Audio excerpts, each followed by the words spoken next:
Hola, mi nombre es Alexandra Zamora, si no nos conocemos. Hoy tendremos un estudio en la palabra de Dios sobre los principios bíblicos sobre las finanzas.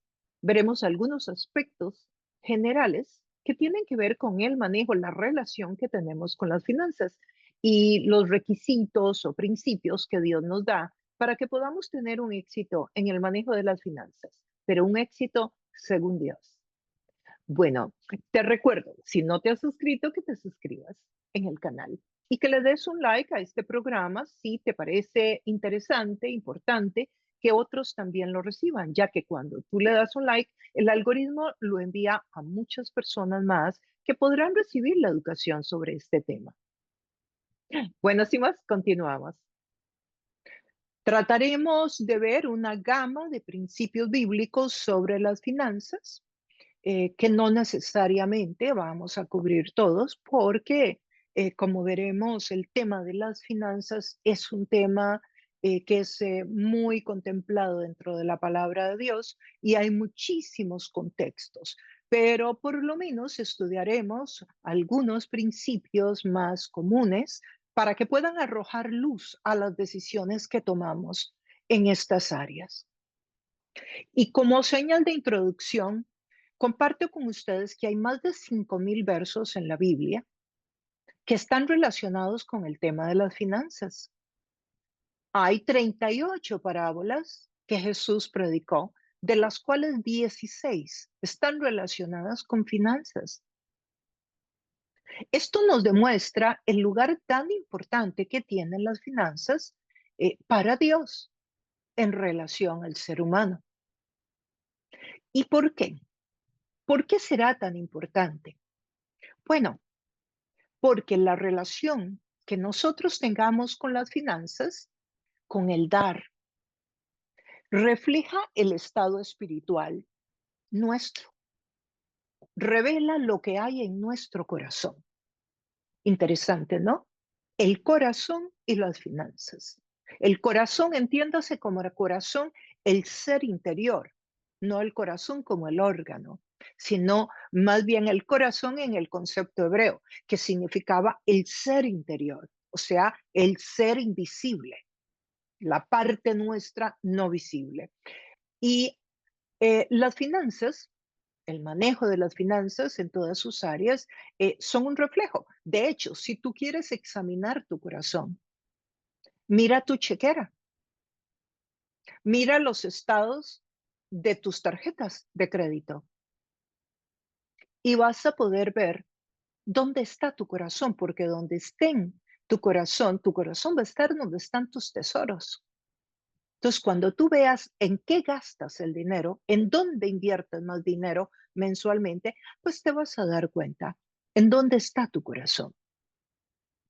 También el calendario, el tema tiempo es fundamental, fundamental para el estudio de nuestra vida, para el examen de nuestra vida, y también es un tema valiosísimo en el compendio bíblico, el tema de la administración del tiempo.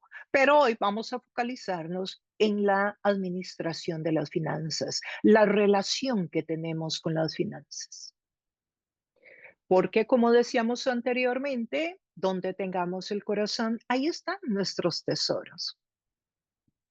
Así que yo te sugiero, si te parece buena idea, que hagas un ejercicio hoy cuando terminas este estudio, cuando termines de escuchar esta enseñanza y ve a revisar tus estados bancarios y los estados de tus tarjetas para que puedas examinar tu corazón y entonces tomar decisiones sobre cambios, ajustes, direcciones que debes de tomar en tu vida en cuanto a dónde estás gastando tu dinero para saber en dónde está tu corazón.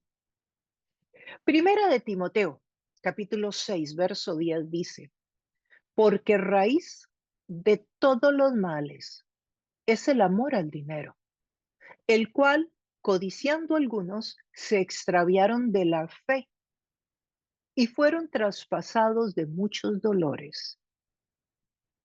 Qué fuerte, ¿no? Que la raíz de todos los males es el amor al dinero. Este verso, en mi experiencia personal, en mi peregrinaje, caminar con Jesús a través de las últimas décadas, cuando yo lo leí por primera vez allá cuando estaba en mis veintes, yo no le vi la relevancia, ni entendí lo que hoy sí puedo entender. Yo creo que en mi experiencia personal me es mucho más fácil hoy poder ver ese amor al dinero y comparto con ustedes algunas de mis percepciones de a qué podría referirse este verso bíblico, pero aplicándolo al contexto de hoy en el 2025 que estamos. Las finanzas es un tema que interesantemente no se enseña en algunas culturas. Por ejemplo, en la latinoamericana. Sí, no es algo que lo enseñan en el colegio, por ejemplo. En el colegio no te dicen cómo hacer un presupuesto, no te dicen cómo manejar las finanzas. Te enseñan el ábaco, te enseñan a usar la calculadora tal vez, pero no te enseñan sobre finanzas. Tampoco es un tema de conversación en la mesa, después de la mesa de la comida en las familias. Ni siquiera es un tema que se acostumbra de que los padres los hablen con los hijos. Sobre todo estoy refiriéndome a la cultura latinoamericana, porque hay otras culturas que sí lo tocan, eh, como la cultura judía, por ejemplo. La cultura judía sí toca el tema de las finanzas entre los padres y los hijos, se habla de este tema. En la latinoamericana no se toca ni cómo hacer un presupuesto, mucho menos ahorrar y muchísimo menos cómo invertir. Y es muy interesante, si te pones a pensar, que la mayoría de las finanzas más grandes del mundo están en manos de judíos, que son personas que aprendieron los principios de las finanzas en el Antiguo Testamento y lo siguen practicando en muchos aspectos hasta el día de hoy. Por ejemplo, cuando tú entras y estudias un poco sobre el mercado de valores mundial, te vas a encontrar con que hay muchísimo broker, muchísimo inversionista, eh, y la bolsa de Nueva York está conformada por muchísimas personas que vienen que son israelitas, que son judíos, además. Porque desde niños en la mesa se habla del tema, porque los niños aprenden desde pequeñitos. En fin, es un tema que yo creo que deberíamos de nosotros incluirlo en la conversación con nuestros hijos, con nuestros nietos. ¿Qué vas a hacer? ¿Qué estás pensando? Les cuento una experiencia. Yo con mi nieto, tengo un nieto muy guapo y cuando él estaba niño, ya hoy es un hombre, cuando él estaba niño, estaba en la escuela, en la primaria. Un día él me dijo que quería comprarse una nueva consola para los juegos. Y yo le dije que tenía la de él y me dijo que bueno, que estaba buena, pero que había salido una muy carga, muy buena y que él la quería comprar. Entonces, y le dije si tenía dinero, me dijo que no.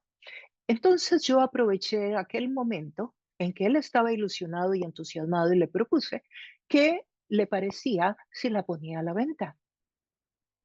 Claro, también podría existir la opción de que la regalara, pero yo quería aprovechar la oportunidad para formarlo, para que él aprendiera, para que levantara la mirada y viera que también existía otro mundo, que es el mundo del trade, el mundo de la negociación, y que es un mundo muy real en el cual vivimos, ¿verdad? Y me dijo que estaba de acuerdo. Recuerdo que también le habían regalado unos zapatos de jugar fútbol de un color que a él no le gustaba y los tenía en la caja todavía. Entonces, le propuse que ya que iba a vender su consola entre los compañeritos del colegio, que vendiera también estas zapatillas de jugar fútbol. Y lo hizo. Y además le agregó entonces otros juguetes más que tenía. Y así fue como él aprendió a que el dinero tiene valor y a darle vuelta a las cositas que tenía. Después de ahí, pues ya seguimos con otras conversaciones. Él compró la consola, él puso todo el dinerito que consiguió con la venta de estos juguetes y yo le puse lo que le hizo falta. Con el pasar del tiempo seguimos conversando sobre las finanzas y luego le enseñé a hacer ahorros. Ahorros para comprarse los juegos, ahorros para comprar otras cosas. Y él entró en la cultura del ahorro, en la cultura de la negociación, en la cultura de la inversión. Entonces, es importante que nosotros eduquemos a nuestros seres queridos, a nuestros pequeñitos, en el tema de las finanzas. Sobre todo, esto es un mensaje, sobre todo para la cultura latina, aunque creo que vale para cualquier cultura. La Biblia es un manual con muchos temas y uno de ellos es las finanzas. Nosotros debemos de alinear nuestra vida con la palabra de Dios en todas las áreas, incluyendo las finanzas. La habilidad de Dios para proveer a nuestra vida es ilimitada. La palabra de Dios dice que no tenemos porque no pedimos. Ese es el requisito. Los términos de Dios, la capacidad, la habilidad de Dios para proveer en tu vida es ilimitada, pero es en sus términos, no en los nuestros. Y uno de esos términos o requisitos es el pedir. Entonces, la oración es fundamental. Pero además de la oración, hay algunos otros canales que Dios pide que debemos de ponerle atención.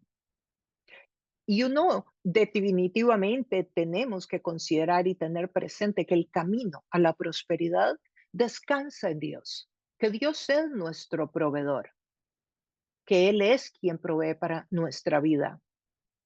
Cuando tú logras creer que la voluntad de Dios para tu vida es que estés sano, tanto física como emocional, como espiritualmente, o sea, que tengas un bienestar integral, incluyendo la estabilidad financiera, vas a empezar a ver oportunidades para crecer económicamente. Vas a ver formas en cómo Dios te quiere proveer, en seguir creciendo integralmente. Así como para mi nieto, cuando yo le empecé a dar a él opciones, claro, para ti, para mí muy básicas, pero para él que era un niño, o sea que él podía vender su consola y la vendió en un buen precio y bendijo a un niño que no tenía posibilidades de comprar una nueva. Entonces, un niño pudo tener consola y ahora él también podía tener la que él añoraba tener con un poco de esfuerzo y de sacrificio. Es igual, es igual en nuestro caso como adultos. Nosotros nos disponemos y tenemos la actitud correcta de creer que Dios quiere nuestro bienestar integral. Yo sé que esto es un paradigma que debemos de trabajar algunos de nosotros más que otros, porque cuando venimos de ciertos contextos donde se nos enseñó que la única manera, por ejemplo, de crecer o de tener estabilidad económica es trabajando por horas, con un salario por horas, nos cuesta muchísimo considerar que hay otras fuentes, otras maneras de hacer el dinero, como es un pequeño negocio que empieza pequeño y va creciendo, como es la inversión, como son los bienes raíces, en fin, ¿por qué? Porque venimos muy mentalizados a que el dinero se obtiene a través del trabajo por horas, pero existen muchas maneras en cómo Dios te puede proveer. Y desde luego el trabajo por horas es una de ellas también. Primera de Timoteo 6:10 dice así: porque raíz de todos los males es el amor al dinero. Y yo quiero decirles por qué Dios hace este énfasis. El amor al dinero es la raíz de todos los males. Clarifiquemos que el texto dice el amor al dinero es la raíz de todos los males. Sí, el problema no está en el dinero, para empezar. Y esto lo estoy haciendo para limpiar un poco el paradigma, porque muchas personas creen que tener dinero es la raíz de todos los males. No, es el amor al dinero lo que es la raíz de todos los males. Cuando priorizamos y creemos que nuestra felicidad descansa en el dinero que tenemos. El sistema del mundo es totalmente antagonista al gobierno de Dios. O sea, me refiero que está en contra completamente. No perciben ustedes muchas veces que cuando uno trata de obedecer a Dios va como en contra de todo lo que todo el mundo dice, todo el mundo piensa, todas las redes sociales van en esta dirección y usted está pensando en comportarse de una manera diferente? ¿Por qué? Porque el reino de los cielos y el gobierno del mundo son totalmente antagonistas y se oponen entre sí. Así que nosotros recibimos un mensaje de este gobierno antagonista al de Dios de muchas maneras, de forma tácita muchas veces, pero también de maneras subliminales, mensajes sobre el manejo de las finanzas, sobre la felicidad, sobre el éxito que descansa en el dinero, en la fama y en cuántas personas nos siguen. Si el éxito, si la felicidad radicara en cuánto dinero alguien tiene, en cuánto fama tiene, en cuántos seguidores tiene, Jesús fue un derrotado, porque Jesús muere en una cruz, abandonado por casi todos. Su fama era de criminal, totalmente. Y además le quitaron lo único de valor que tenía encima, que era la capa, y la rifaron entre los soldados que estaban ahí. Si el concepto de éxito del reino de Dios y el del sistema en que vivimos es totalmente diferente. Y aquí cuando yo digo sistema me refiero al reino de este mundo, solo que quiero usar una palabra que es mucho más accesible para las nuevas generaciones y significa lo mismo, sistema o gobierno. Jesús nos enseñó que su éxito entonces no fue por la abundancia económica, ni por la fama, ni por los seguidores, sino por el obedecer a Dios. Igual será nuestro éxito en todas las áreas de nuestra vida. Lo vamos a ir conquistando conforme vayamos sometiendo áreas de nuestra vida a la voluntad de Dios. Y las finanzas es una de esas áreas, posiblemente una de las áreas que más reto nos produce. Porque si tú y yo nos examinamos, ¿cuántas áreas nuestras ya hemos sometido a la voluntad de Dios o hemos cedido o hemos empezado a obedecer a Dios, como quieras decirlo? Pero ¿están las finanzas en ese nivel? Posiblemente no. Posiblemente sea una de las áreas que más lucha tenemos. Entonces, ahí nos damos cuenta de que sí, las finanzas tienen que ver con la espiritualidad. No podemos separarlas. Es parte de las expresiones de espiritualidad de un creyente y de un no creyente también. Hoy conocemos jóvenes, por ejemplo, que se suicidan porque no tienen muchos likes en las redes sociales. También personas muy adineradas que han muerto de forma miserable, ahorcadas en una cárcel con todos los millones del mundo. Y también personas que tienen muchísimos seguidores en las redes sociales, millones de seguidores en las redes sociales, que cuando tú ves lo que postean, lo que dicen, te das cuenta que están completamente vacíos, que no tienen sentido común, que hay cero sabiduría.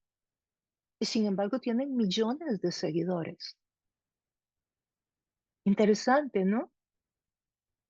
Entonces tenemos que mantener los ojos espirituales abiertos y defender los valores y los principios inteligentes, porque es que no solo son espirituales, también son inteligentes, que hemos aprendido en la palabra de Dios y que continuamos aprendiendo.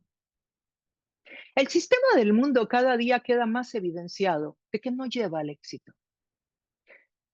Ahora, cuando hablamos de que la raíz de todos los males es el amor al dinero, hablemos como algunas expresiones de ese amor al dinero que hace que sea la raíz de tantos males. Por ejemplo, ¿por qué eh, arrancan todos los árboles de los bosques? Por ejemplo, cuando saben las grandes consecuencias funestas que traerá sobre los pueblos que viven alrededor de estos ríos. Si saben que producirá inundaciones, si saben que el sistema ecológico va a ser interrumpido y cientos de millones de animalitos quedarán sin ese sistema a través del cual ellos viven y se reproducen. Entonces, no solo a los seres humanos, también a los animales, por dinero. Por eso lo hacen.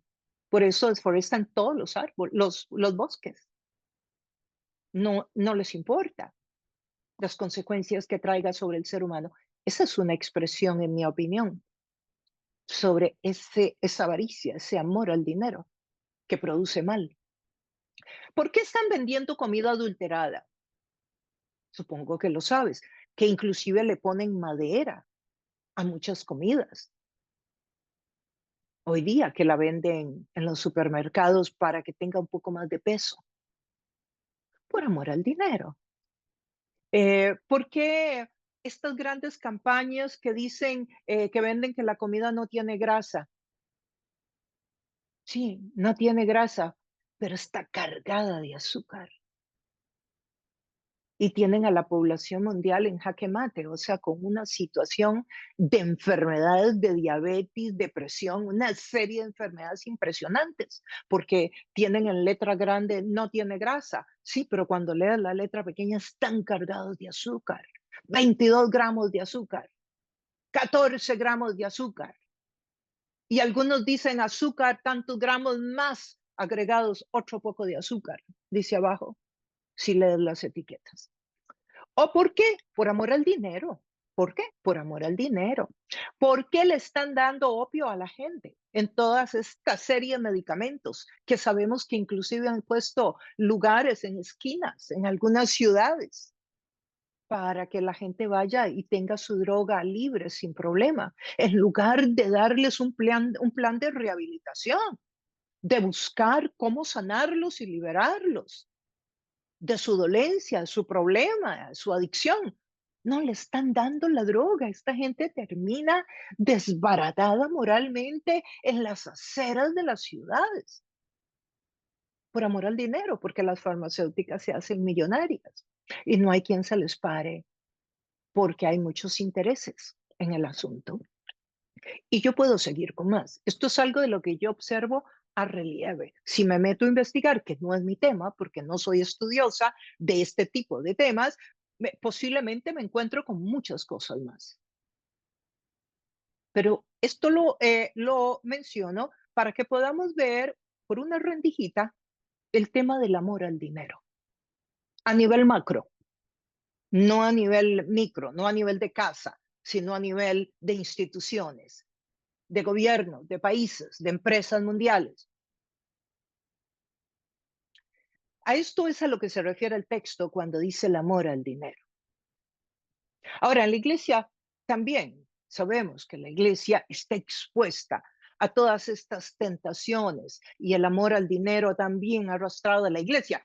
Jesús mismo, ¿recuerdan cuando entró al templo? Allá en el Evangelio de Juan, que nos cuenta al principio, en los primeros capítulos, que Juan dice y nos cuenta que Jesús iba para una de las fiestas importantes de la época y entró y el templo estaba lleno de mesas de mercaderes.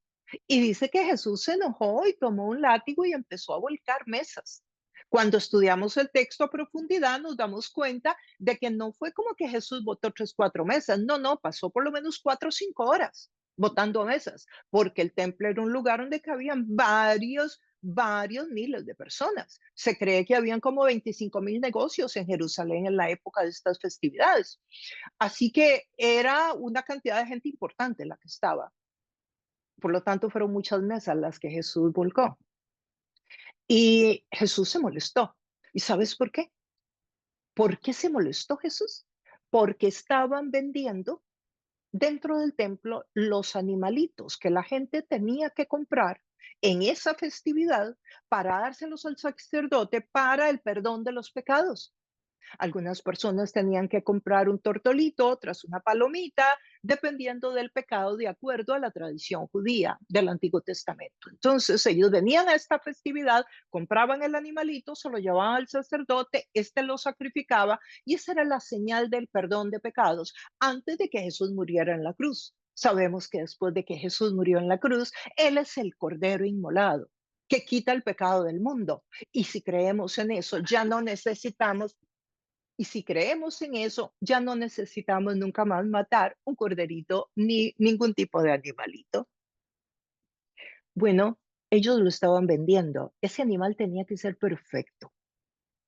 O sea, ni cojo ni tuerto. Perfecto. Y ellos los estaban vendiendo defectuoso y a un precio altísimo. Y la gente tenía que comprarlo de ellos para poder luego presentarlo al sacrificio. No podían comprarlo en la finca de al lado, en el terreno de al lado o al negocio de al lado del templo. No, tenía que ser comprado ahí adentro.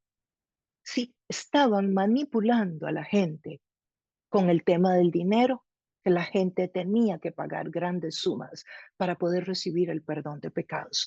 Ese tipo de manipulación es parte también de lo que sucede muchas veces con las finanzas dentro de la iglesia, que paulatinamente nos vamos contaminando y nos vamos contaminando y cuando nos damos cuenta estamos cobrando por la gracia de Dios, por el favor y el perdón de Dios. Estamos cobrando para que las personas entren al cielo, como si nosotros tuviéramos la llave, como si nos pudiéramos creer ese cuento. Cuando el único que venció la muerte se llama Jesucristo en la cruz del Calvario y la entrada al cielo no la puede comprar nadie, absolutamente nadie, ni siquiera la gente muy buena puede entrar al cielo, ni los muy buenos entran al cielo. Si no creen que Jesucristo es el Señor, no entran al cielo. Eso dice el texto bíblico. Así que el tema de las finanzas sí es muy importante, tanto para bien como para mal. Y la iglesia no es exenta de ser vulnerable a estos asuntos, pero el dinero por sí mismo es neutral. El dinero no es ni bueno ni malo, es lo que hagamos con él, lo que puede ser del diablo o de Dios. La abundancia económica es una bendición cuando está en manos de alguien que entiende el principio de la generosidad, de la integridad, de la obediencia a los principios bíblicos. Cuando Jesús alimentó a aquella audiencia de 5,000 personas, recuerdan que les dio pan y peces. Bueno, cuando los alimentó, o sea, eso representaba mucho dinero. Es que le dio de comer dice que habían 5,000 en el lugar. Sí, pero dice que 5,000 hombres y la palabra ahí se refiere a masculino. O sea, esos hombres tenían familia y estaba el esposo y los niños. O sea que Jesús en esa oportunidad alimentó a mucho más de 5,000, por lo menos a 10 o 12,000 personas. Entonces el dinero es importante, porque si no esas personas, Jesús lo hizo a través de la multiplicación, no fue que fue al supermercado y compró. A lo que me refiero es que alimentar a una cantidad de personas cuesta dinero. Y el dinero entonces también se puede usar para bien. Si tuviéramos nosotros que alimentar a 5,000 personas hoy, o a 10,000 o a 12,000. Hablemos un poco sobre una parábola que se llama la parábola de los talentos. Está en Mateo 25, de los capítulos, de los versos 14 al 30 aproximadamente. Esta parábola resalta la importancia de la administración de los recursos de manera sabia. Habían 3 sirvientes. El amo se fue de viaje y le entregó a cada uno de los sirvientes una cantidad de talentos. Talentos eran monedas. Y llegó y le dijo, bueno, a ti te doy 5, al otro le dio 2 y al otro le dio 1. Y se fue de viaje. Cuando regresó, cada uno tenía que administrarlo, esos talentos. Cuando regresó, el de 5 le dijo, Señor, aquí tengo sus 5 talentos más 5 más que yo lo multipliqué. El otro le dijo, aquí están los 2 míos más 2 más que yo multipliqué. El tercero viene y le dice, aquí está el que me diste, porque yo lo que hice fue que lo enterré para que no se perdiera. Y aquí te lo vengo a entregar. Y el amo se vuelve y le dice, o sea, es que no se te ocurrió ni siquiera llevarlo al banquero para que pagara, para recoger interés. O sea, ¿y saben qué hizo el amo en esta parábola? Le quitó el talento y se lo dio a uno de los que sí lo había administrado bien. ¿Por qué tú crees que está esta enseñanza en la Biblia? ¿Qué te está diciendo el Señor a ti cuando lees un texto como este? Que Dios espera que nosotros administremos bien lo que Él pone en nuestras manos, así sea dinero o así sean dones, pero Él quiere que lo administremos bien. Si hay una responsabilidad y un compromiso, o sea, no es como que tú caes aquí a la tierra y voilà, haga lo que quiera. No, usted tendrá que entregarle cuentas a Dios de lo que Dios le ha dado, cualquiera que sea, los dones que usted tenga. Puede ser que usted canta muy bien. Bueno, ¿qué ha hecho con su voz? O puede que usted sea un artista. Bueno, ¿qué ha hecho con sus manos? O puede que usted sea muy buena enseñando. Bueno, ¿a quién le estás enseñando? ¿A quién le estás transmitiendo conocimiento para hacer tu contribución social? ¿Qué estás haciendo con las finanzas que Dios ha puesto? ¿Estás pensando, estás analizando cómo las puedes usar? ¿Estás orando? ¿Estás buscando opciones? Es una enseñanza muy clara de entender. Dios remuneró a los que habían duplicado el dinero. Lucas 16, verso 10 dice, el que es fiel en lo poco, en lo mucho le pondrá. Dios te va a entregar a ti poco para ver cómo te vas desarrollando, para que aprendas a manejarlo. Y no solamente para que aprendas y vayas aprendiendo en el proceso, sino para que tú también vayas teniendo la capacidad de manejar más y más sin que eso te haga daño. Entonces, al que le es fiel en lo poco, en lo mucho lo pondrá. ¿Estás siendo fiel tú en lo poco? ¿Estás administrando bien lo que Dios te ha dado?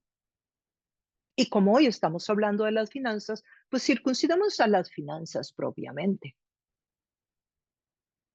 Si tú eres un buen administrador de los recursos que Dios te ha dado, entonces los vas a multiplicar.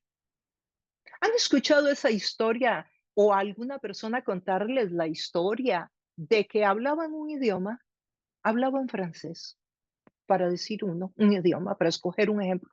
Hablaban francés, pero como no lo volvieron a practicar, se les olvidó.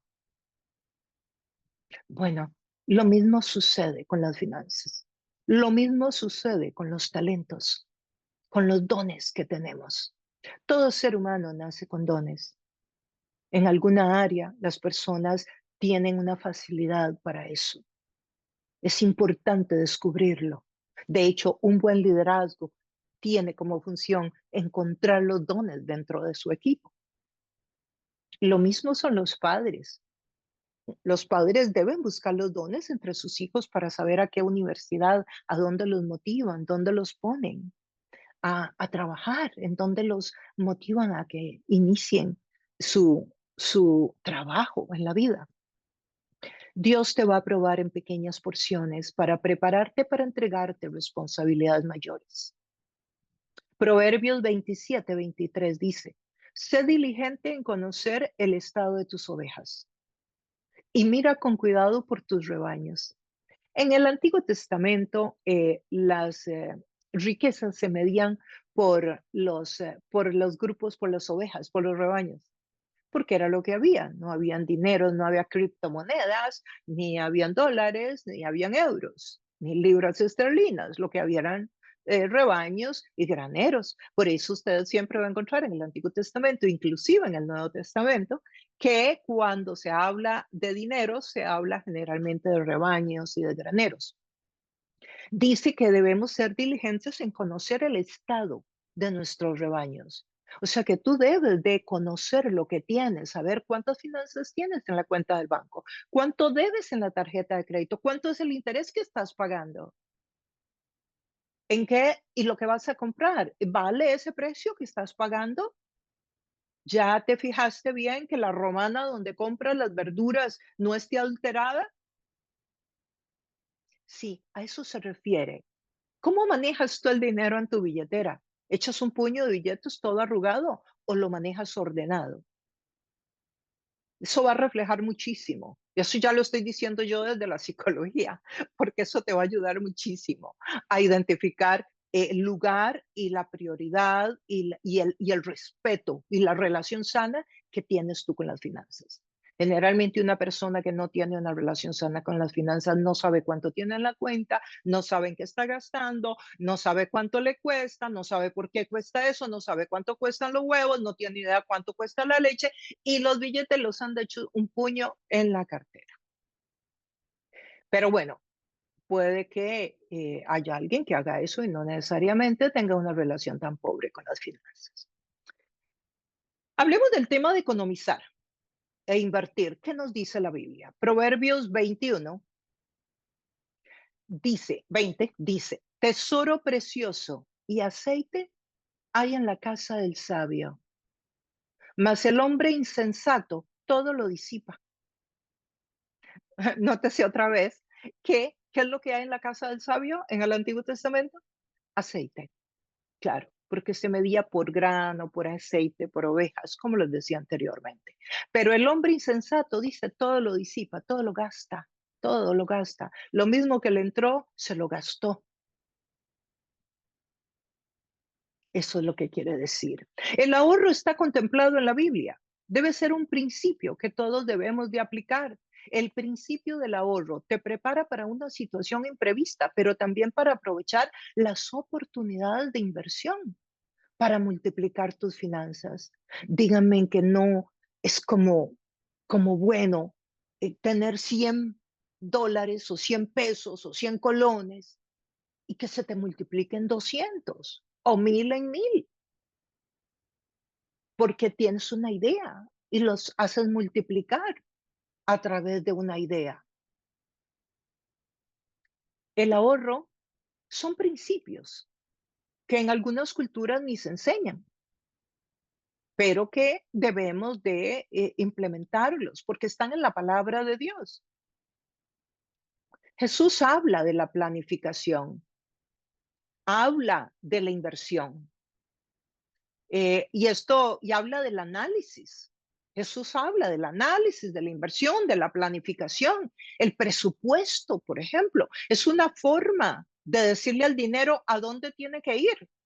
Usted hace el presupuesto del año o del mes, del año, y este dinero va para educación, este dinero va para alimento, este dinero va para renta, este dinero va para vida social, este dinero va para vacaciones, este dinero va para el ahorro.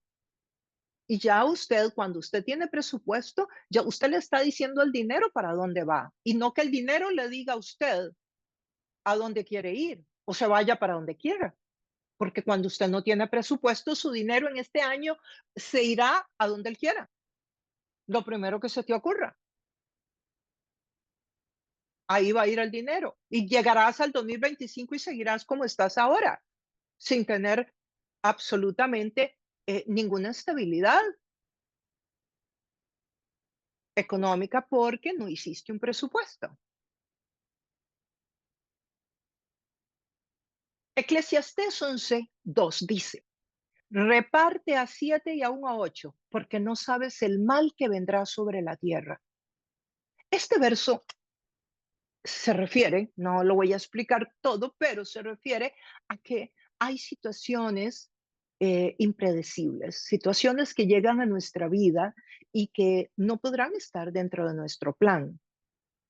No las vamos a poder planificar porque son imprevistas. Puede ser una desgracia, puede ser un gasto que nos llegó, que no estaba contemplado, una enfermedad, por ejemplo. Entonces, ahí es cuando más importante es que tengamos clara la importancia del ahorro. Es diferente la vida cuando usted tenía un ahorro para una emergencia que cuando no lo tenía. Y si usted es una persona muy adinerada, que no necesita pensar en esto, hágalo aunque sea por un principio, para que disfrute de esto que deja el obedecer a Dios. Tú no sabes las sorpresas de la vida. Este texto nos enseña también de la diversificación de los negocios, pero ya eso es tema para las mujeres y los hombres de negocios que tienen negocios. Pero la Biblia habla de la diversificación, o sea, de manera que no dependamos de una sola fuente, sino que dependamos de varias fuentes, de manera que si un negocio se cae, el otro nos sostiene y comeremos del otro. Sostendremos a la familia con los ingresos que provienen de la otra inversión. Pero si hablamos de ahorros, pues podemos hablar de varias clases de ahorros. El ahorro para el retiro, cuando ya seas una persona mayor y ya tu nivel de productividad haya bajado, para cubrir tus gastos y no ser una carga para nadie, para hacer inversiones, inversiones como comprar un bien raíz, una propiedad, para comprar acciones en la bolsa, para comprar un ETF, para invertir en algún fondo. O puede ser ahorro para emergencias.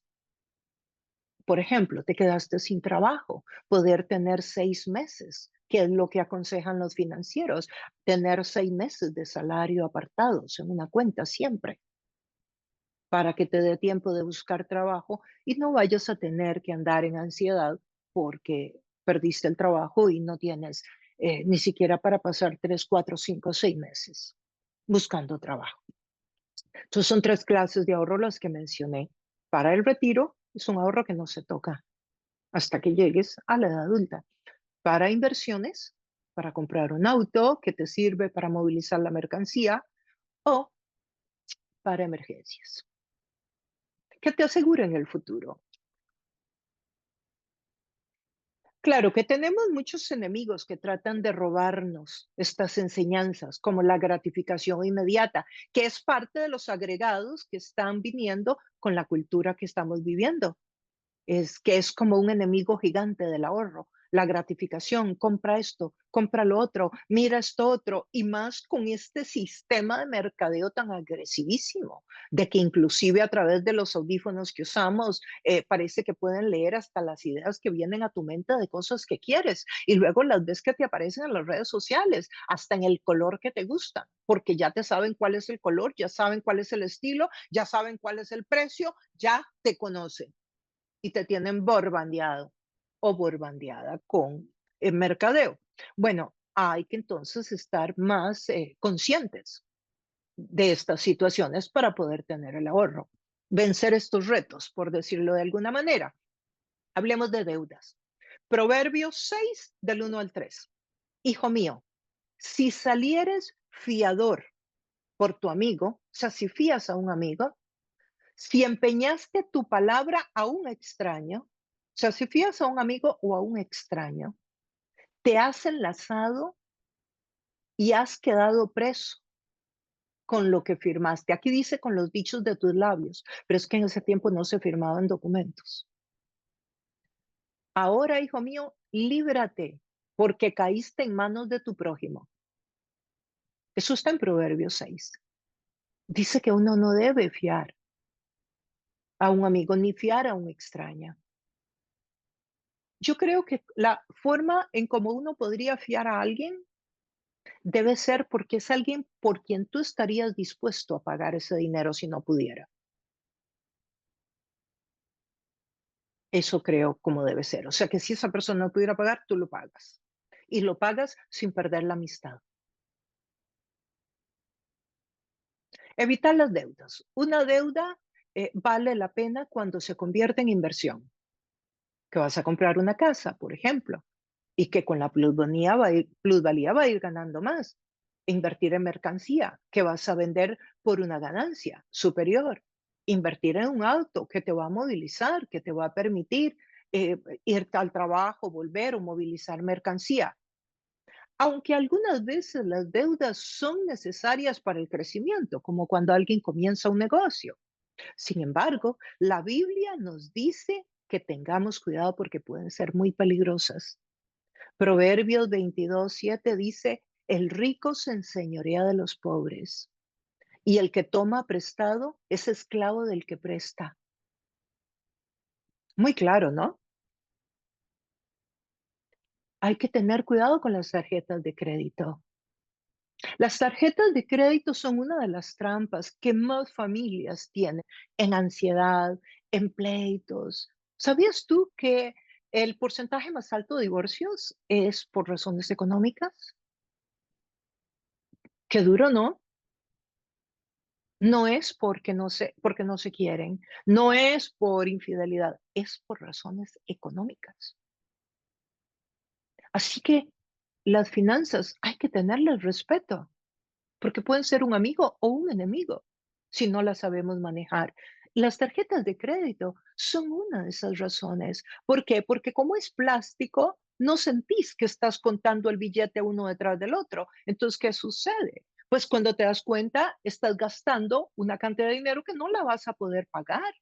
Entonces, te va a venir un interés que es un interés altísimo, el de las tarjetas, es el 29%. O sea, de la deuda el 29%, el 25%, ¿cómo vas a creer que eso es lo que vas a pagar? Imagínate, es una cantidad de dinero exageradísima. Lo mejor que puedes hacer es empezar a bajar esas deudas, ajustarte a un presupuesto, pagar las que sean de un interés más alto, primero. Y cuando te queden varios con un interés igual, empezar a pagar la más pequeñita, la que debas menos, porque eso te va a animar para cuando termines de pagarla, tomar la otra y empezar a pagar la otra.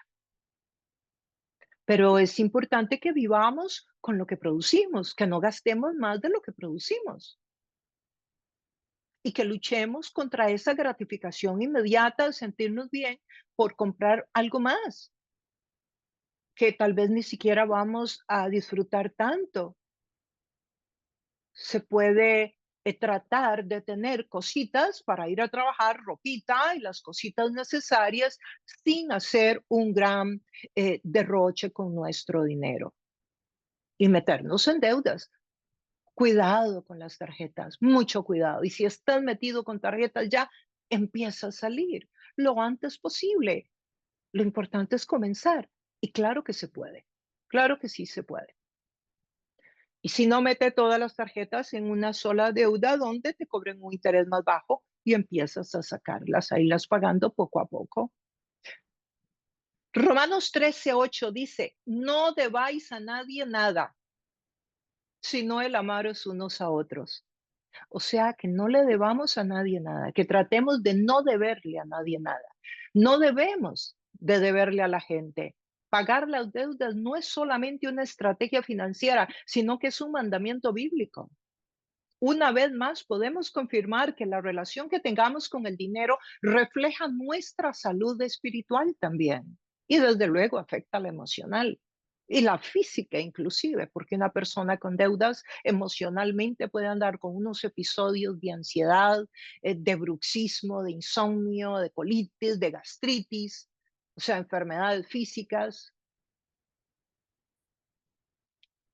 El Salmo 37, verso 21, dice, el impío toma prestado y no paga, mas el justo tiene misericordia y no solo paga, sino que da.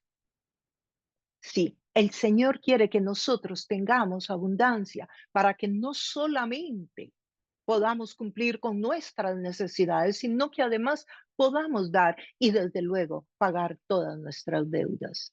Empecemos a pagar nuestras deudas. Vaciemos esas tarjetas de crédito y usémoslas como es lo apropiado. La usas para no andar dinero en efectivo, pero al final de mes mandas el pago completo. Y así usas el sistema en lugar de que el sistema te use a ti. Lo sagrado y lo profano, esto es bien interesante. Una de las teologías más escuchadas en los años en que yo empecé a caminar con Jesús es que las actividades del creyente se dividen en dos, las espirituales y las mundanas. Y el dinero, las finanzas, no estaban dentro de lo espiritual, eso era como lo mundano. Interesantísimo, ¿verdad? Gracias a Dios que con el conocimiento y más personas estudiando la palabra de Dios a profundidad y más estudiantes formales de la Biblia, pues hemos logrado entender que no, que el creyente no se divide en dos, que el creyente es espiritual las 24 horas del día. Se decía que lo sagrado es todo lo que se hiciera dentro del edificio de la congregación, la oración, la lectura de la Biblia, ir a evangelizar, todo eso era sagrado. Y lo profano, o sea, lo mundano, era todo lo que se hiciera fuera del edificio. donde se congrega la iglesia. Todo lo que pasara en el quirófano, en la corte, en la escuela, en la verdurería, el mesero en el restaurante, o sea, todo eso era mundano. ¿Y qué pasa? Esto ha traído una gran tragedia para la iglesia. Esto ha sido una estocada satánica fuertísima para la iglesia. En primer lugar, que no es el tema de hoy, porque entonces las personas han creído que el área espiritual es cuando están orando, cuando están estudiando la palabra, y no cuando están relacionándose con otras personas, cuando en realidad esos son los espacios para testificar de Cristo, para modelar a Cristo, para ser sal de la tierra, para hacer luz en medio de las tinieblas, que es la función de la iglesia. Y en segundo lugar, porque las finanzas son una parte importantísima de la espiritualidad del creyente. Por ejemplo, ¿quiénes sostenían a Jesús económicamente en sus 3 años de ministerio? ¿Cómo Jesús comió? ¿Cómo Jesús se movilizó? Porque dice que habían mujeres y hombres que le aportaban económicamente a él y a sus discípulos. Entonces las finanzas ocupan un lugar importante en el corazón del movimiento de la fe. Igualmente, seguimos hablando de Pablo. Pablo fue sostenido, estuvo 2 años por cárcel allá en Roma y dice que era sostenido por la familia en la fe. Los viajes misioneros de Pablo. Entonces las finanzas ocupan un lugar sumamente importante. Porque a través de las finanzas, pues podemos bendecir a otros, podemos ayudar a otros.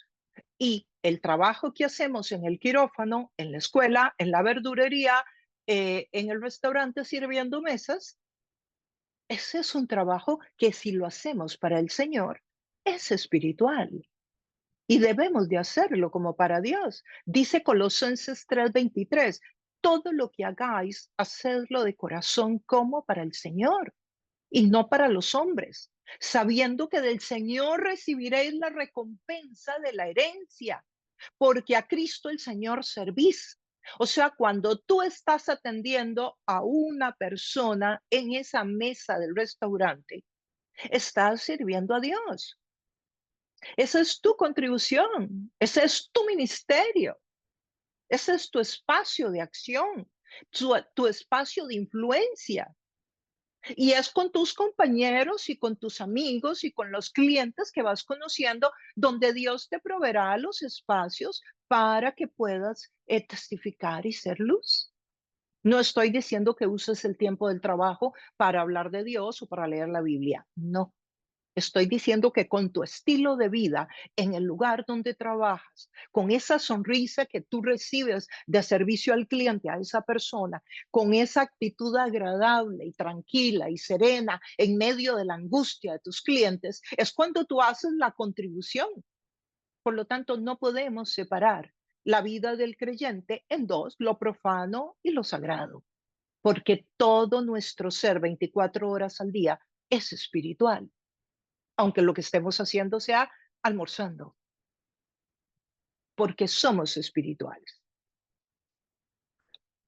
Ahora, que hay áreas nuestras que van a tener un impacto mayor en el reino y en el movimiento de la fe, claro que sí.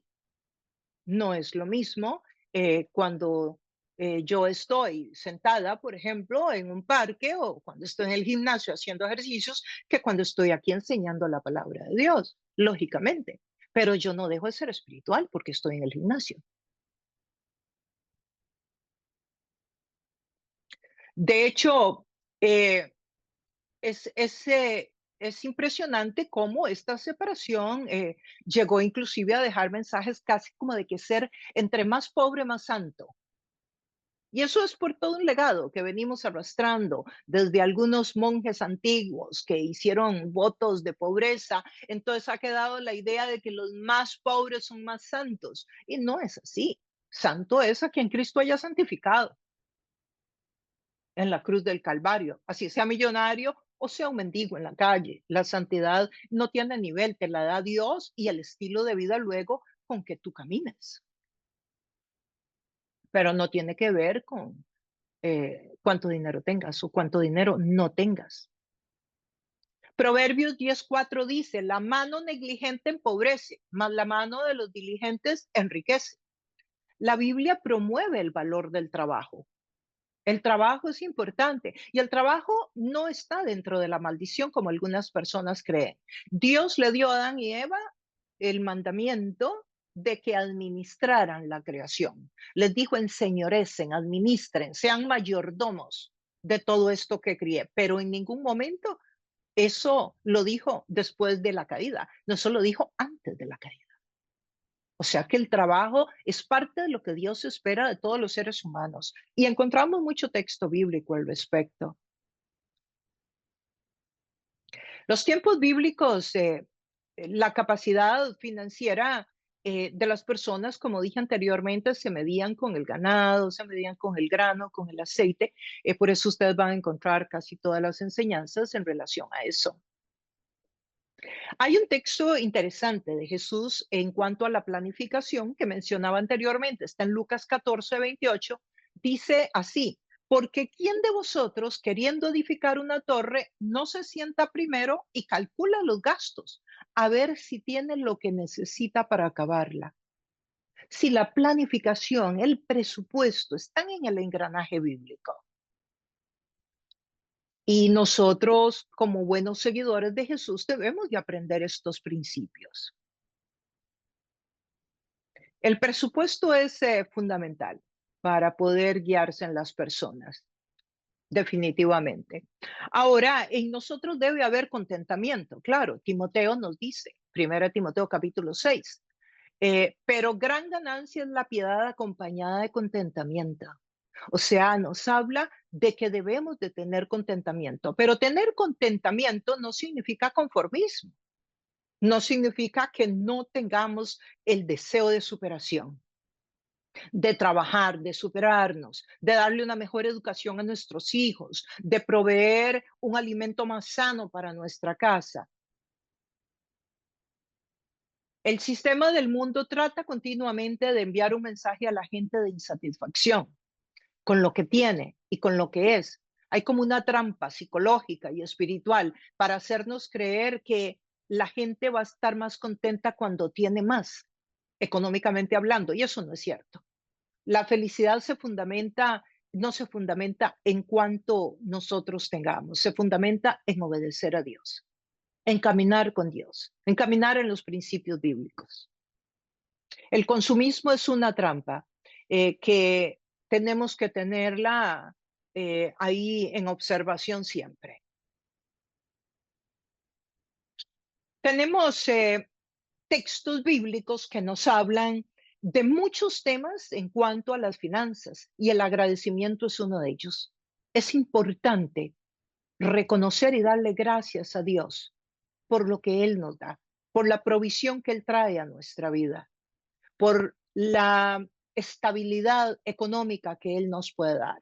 Porque con lo que Dios nos da, nosotros no solamente suplimos para nuestra necesidad, sino también para los de nuestra familia en la sangre y también para el reino de Dios, para que el reino de Dios continúe.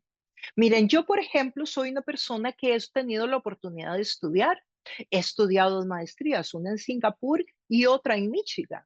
Y luego saqué un doctorado. Y además de eso tengo 2 bachilleratos, uno en teología y otro en asuntos pastorales.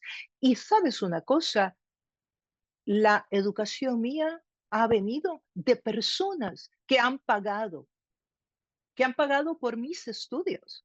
En Singapur yo estudié porque hubo personas que me dieron una beca para que yo pudiera estudiar en Singapur. Era un matrimonio y ellos pagaron por mis estudios en Singapur. Y en Michigan yo estudié porque hubo un matrimonio de misioneros que invirtió para que yo económicamente pudiera sacar la maestría en los Estados Unidos. Perdón. Entonces, esa inversión, ese dinero que ellos dieron para el reino, porque ellos no lo dieron para Alexandra Zamora, ellos lo dieron para el reino. El matrimonio de Singapur me conoció ya cuando yo estaba en Singapur. Ellos ni siquiera sabían, ellos simplemente dijeron que querían donar esa maestría para una persona que tuviera liderazgo en Latinoamérica. No fue que me conocían ni había una relación. Las personas de Michigan sí, ellos me conocían y ellos decidieron por mi historia de vida que ellos querían que yo pudiera estudiar. ¿Esas personas se han beneficiado de que yo haya estudiado? No, ellos directamente no han sido beneficiados. Los que se benefician son ustedes, que hoy pueden escuchar mis enseñanzas de la inversión que hizo otra persona en mi vida. Sí, cuando usted tiene económicamente, usted puede bendecir a otros y usted puede contribuir para que el reino de Dios, el movimiento de la fe continúe. Ese es mi punto. Quienes invirtieron dinero en Pablo para que pudiera comer mientras estaba en la cárcel, para que pudiera escribir, quienes invirtieron para que Lucas escribiera el Evangelio de Lucas y también el libro de Hechos, y pudiera hacer toda esa investigación que hizo Lucas. Sí, fueron personas que invirtieron en el reino de los cielos y no necesariamente recibieron una recompensa directa más que el obedecer a Dios. Y eso debe ser la generosidad que hay en la vida del creyente, de dar de lo que Dios le da y contribuir, no solamente con su vida personal, que desde luego, y su familia, que también es muy importante, su familia sanguínea, sino también el colaborar con el reino de Dios para que otras personas conozcan de la palabra de Dios y puedan tener el conocimiento que les hará libres y se establezca el reino de Dios en sus corazones. Y ahí entraríamos a lo que es el tema del diezmo, que es parte de la generosidad. En tiempos antiguos la palabra diezmo significaba el 10%. Se refería al impuesto que los ciudadanos pagaban al gobierno. En el Antiguo Testamento el gobierno de Dios sobre Israel era teocrático. Dios gobernaba sobre Israel a través de los jueces por un periodo de 400 y resto de años, y luego a través de los profetas daba palabra y luego también gobernó a través de los reyes. Todos esos tiempos era un gobierno teocrático. Dios gobernaba y había un impuesto. Sí, el diezmo no fue establecido, como mucha gente cree, en la ley de los 10 mandamientos. No, el diezmo fue establecido 430 años antes de las tablas de Moisés, de la ley. Empezó con Abraham y luego con Jacob. Fue mucho tiempo antes de Moisés. O sea, que el Nuevo Testamento, en el Nuevo Pacto de la Gracia, no abole, no elimina el diezmo como algunas personas creen, porque el diezmo estaba estipulado como un impuesto, el 10% que la gente daba para el gobierno, para soportar, para darle el fundamento, para proveer económicamente para el reino de Dios en el pueblo de Israel. Y cuando había un proyecto especial, entonces se le pedía a la gente que diera lo que quisiera. Esos son los orígenes del diezmo. Ahora, cuando Dios establecía este porcentaje, este 10%, era para sostener el templo. En aquel tiempo el templo era algo enorme y sostener el templo llevaba y costaba muchísimo dinero, y también habían muchas personas que trabajaban dentro del templo, que era la tribu de Leví, uno de los hermanos de José. Entonces, él era el encargado de todos sus hijos, toda su familia, de los cuidados del templo.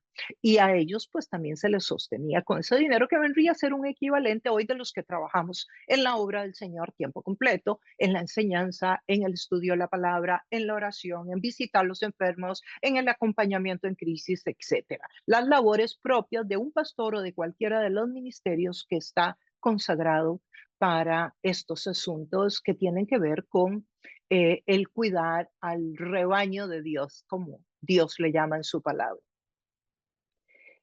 El diezmo, entonces, era un impuesto. Yo he practicado diezmar desde muy joven, desde el inicio. Yo empecé a diezmar desde que empecé a caminar con Jesús. Yo andaba en mis 20 años y por ahí empecé a diezmar. Y yo recuerdo cuando yo comencé a diezmar, yo diezmaba y sin haber entendido completamente los conceptos del diezmo. Y estoy tan agradecida de haber empezado en cuanto lo aprendí, porque hoy día yo he tenido una vida en que a mí no me ha faltado absolutamente nada. Todas las promesas de Dios se han cumplido en mi vida. Como les puedo decir, yo he estudiado en las mejores universidades del mundo con becas, por decir algo, pero han sido muchos más los favores de Dios, pero he sido fiel siempre, diezmando para el Señor. He plantado varias iglesias, yo he plantado 4 iglesias en Costa Rica, en Estados Unidos y también en España. Y la plantación de estas iglesias requiere mucho gasto. Entonces, el diezmo es importante para poder expandir el reino de Dios, para establecer iglesias, para sostener misioneros en el campo, para la labor social, para darle de comer a las personas nuevas que llegan a una iglesia. Mire, una iglesia, cuando se comienza y se funda una iglesia, usted tiene que pensar en el edificio, ya sea que renta o que compra, tiene que comprar muebles. Tiene que preparar las instalaciones, tiene que sacar permisos en la ciudad, tiene que pagar la luz, el teléfono, la internet. Usted tiene que ir a los hospitales a visitar a los enfermos, tiene que preparar escuelas dominicales, tiene que preparar cultos para jóvenes, tiene que tener un grupo de alabanza para jóvenes, tiene que tener otro para adultos, tiene que tener gente que le atienda los servicios de la oración para que la gente, o sea, hay una serie de gastos muy grande. Hoy día las plataformas digitales, porque hoy todas las iglesias tienen plataformas digitales, a través tienen salarios para las personas que llegan a limpiar, para el guarda que cuida en la noche. Eh, Hay una gran lista de gastos que se tienen que llevar a cabo. Y hay personas que dicen que para qué van a diezmar. Para eso, para poder cubrir todos los gastos, para poder aumentar el alcance de la iglesia a toda la comunidad, para los flyers que se reparten en la comunidad, para las invitaciones, para los programas radiales, para todo eso es que nosotros debemos de diezmar. Una iglesia sana debe de entregar cuentas financieras claras. Una iglesia sana debe entregar un estado financiero, por lo menos cuatrimestral y si no, semestral, para que la gente que dio diezmos pueda ver si ahí está reflejado su ingreso. Los salarios de los pastores deben ser establecidos por un grupo de personas maduras dentro de la iglesia, no por el mismo pastor o no por solo una familia. Y las personas que diezman no deben de pensar que porque diezman tienen derecho a decirle al pastor lo que enseña y lo que no enseña. Y si el tema no me gusta, callamos al pastor. Eso no puede ser tampoco. La gente reclama el dar el 10% a la iglesia. Sin embargo, ¿cuánto cuesta un concierto con uno de estos cantantes famosos? Y la gente no reclama, no dice que están muy caros. ¿O cuánto cuesta un partido de fútbol? La gente no dice que es muy caro. ¿Cuánto cuestan 4 cócteles un sábado en la noche? Y hay gente que además, el enemigo es tan astuto que pone en muchas personas dar los diezmos y las ofrendas en iglesias donde ni siquiera se está predicando muchas veces la palabra de Dios. Mientras que hay otras iglesias que están haciendo un gran esfuerzo, que ni siquiera predican del diezmo y de la ofrenda para que no los juzguen, para que no los critiquen, cuando en realidad los pastores a veces no tienen ni qué comer. Yo conozco muchas iglesias que están cerrando sus puertas. Muchos pastores conozco personalmente que están dejando el ministerio porque sus iglesias no diezman y ellos no pueden estar sostenidos.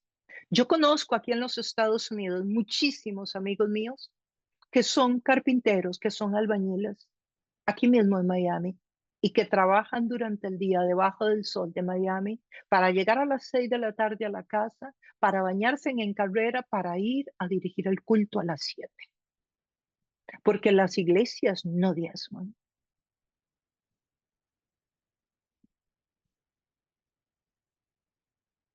Primera de Corintios 9:14 dice, así también ordenó el Señor a los que anuncian el Evangelio, que vivan del Evangelio.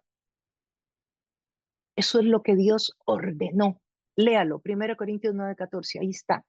Así ordenó el Señor a los que anuncian el Evangelio, o sea, a los que enseñan la palabra y están en este asunto de los negocios de Dios, que vivan del Evangelio. Mucha gente cree que dar reduce tus ingresos, tu capital, pero la Biblia dice que el dar aumenta tu capital. Traer las primicias, traer el diezmo a la presencia de Dios. Anteriormente eran ganado y ovejas y aceite. Hoy es dinero en efectivo, pero no siempre fue dinero en efectivo. La palabra de Dios usa un verso muy interesante que ustedes posiblemente lo conocen, Malaquías 3, del 10 al 14. Dice, traed todos los diezmos. Malaquías 3, 10 al 14. Traed todos los diezmos al alfolí y haya alimento en mi casa.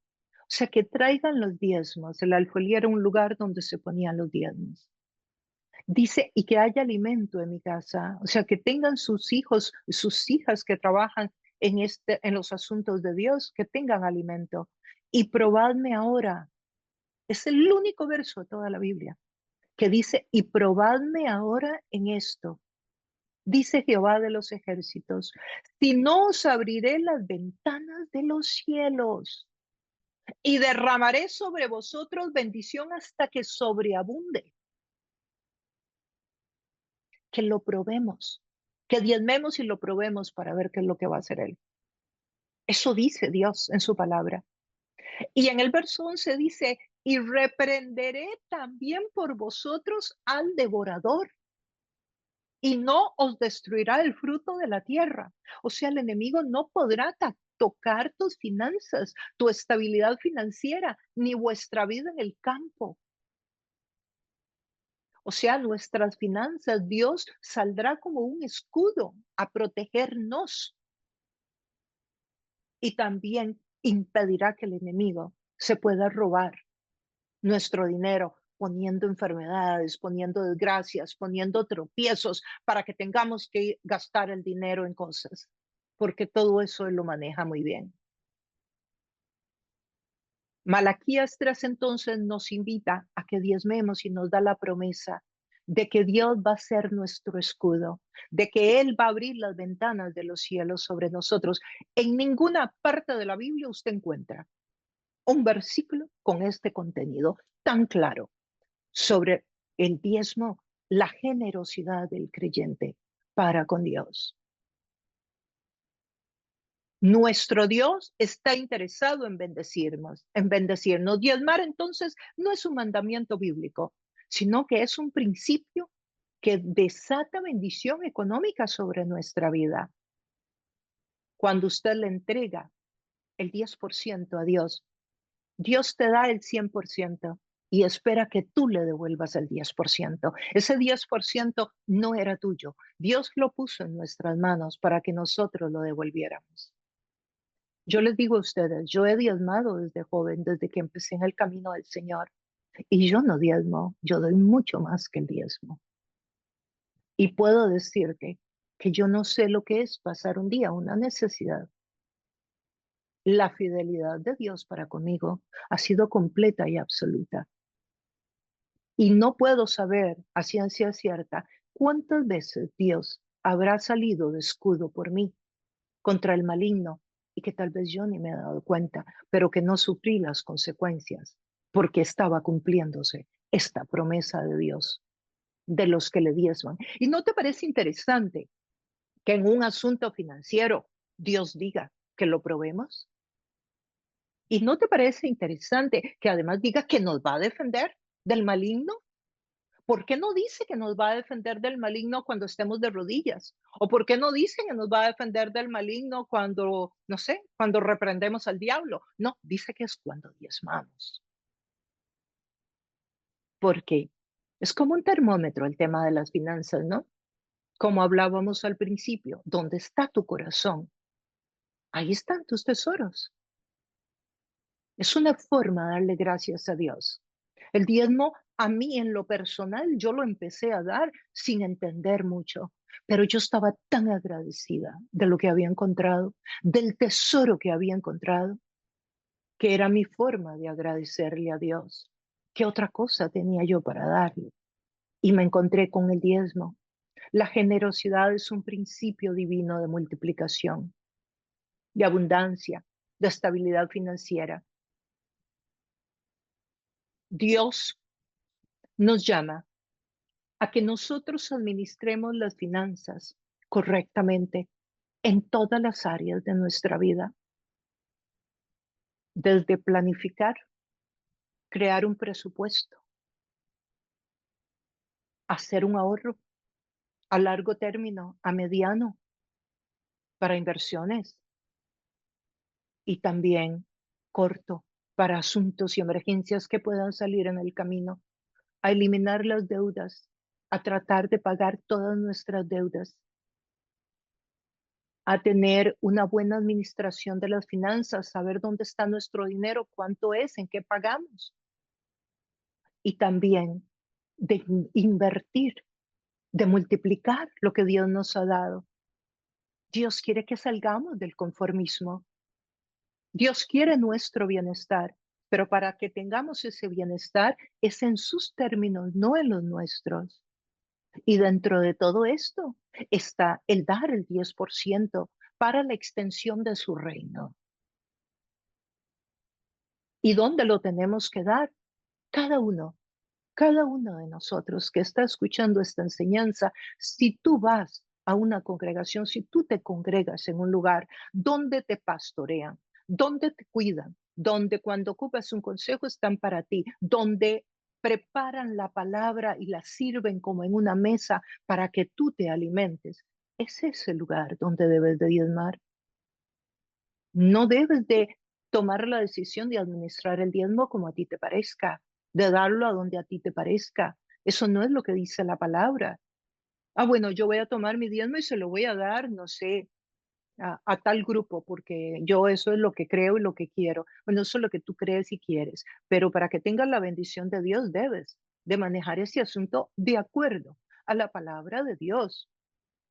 Y puedes tomar dinero extra de tu corazón que no está en el 10% para dar una ofrenda a quien tú quieras. Y eso sí lo puedes dar a quien tú quieras o para cualquier proyecto, etcétera. Pero sí hay un mínimo y el mínimo es el 10% y no es el máximo, es el mínimo. Y esto es parte de nuestra santidad, de nuestra calidad de vida espiritual, de lo que Dios quiere de nosotros para que nosotros podamos recibir todo lo que Dios nos quiere dar a cabalidad. Entonces, oremos al Señor para que sea Dios poniéndolo en el corazón. Yo sé que el tema de las finanzas es delicadísimo. Yo sé que nos cuesta muchísimo ahorrar, que nos cuesta mucho entrar en un presupuesto, que es un tema que puede ser muy complicado para unas personas más que para otro. Hay gente que viene muy educada y muy bien formada en las finanzas, pero habemos muchas personas de muchas culturas donde no estamos educados en esta área y nos va a costar un poco más. Pero lo importante es que oremos al Señor y que empecemos a tratar de ordenar nuestra vida y entrar en ese proceso. Y Dios te va a bendecir, te va a prosperar, te va a ayudar, te va a tomar de la mano, te va a facilitar. Y también oremos para que el Señor te dé oportunidades, oportunidades para que puedas multiplicar los talentos que Dios te ha dado, las finanzas que Dios ha puesto en tus manos y puedas dejar un legado a tus hijos, a tu familia.